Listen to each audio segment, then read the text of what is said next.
আজকের দুপুরে থালাতে ছিল নানা পদ। ছিল গরম গরম ভাত, আর সাথে ছিল গোল গোল করে উচ্ছে ভাজা, একেবারে মড়মড়ে করে উচ্ছে ভাজা।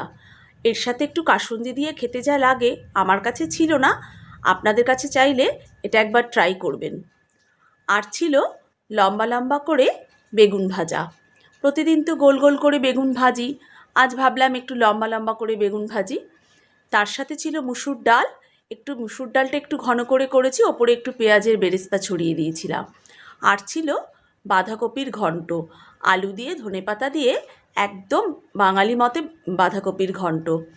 ছিল ডিমের পাতলা ঝোল, ডিম তো আমার ভীষণ প্রিয়, ছিল আলু দিয়ে ডিমের পাতলা ঝোল।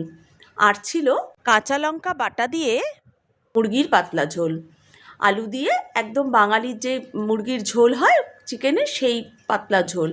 সাথে ছিল খেজুর, আমসত্ত্ব আর তেঁতুল দিয়ে চাটনি।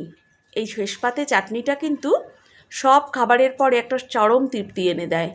এত ভালো লাগে খেতে, কেমন হয়েছে কিন্তু তোমরা জানিও। আর ভালো লাগলে একটু লাইক, কমেন্ট, শেয়ার করো প্লিজ। এই এতগুলো রান্না করা কিন্তু বেশ পরিশ্রমের কাজ, আর সময় তো আছেই তার সাথে।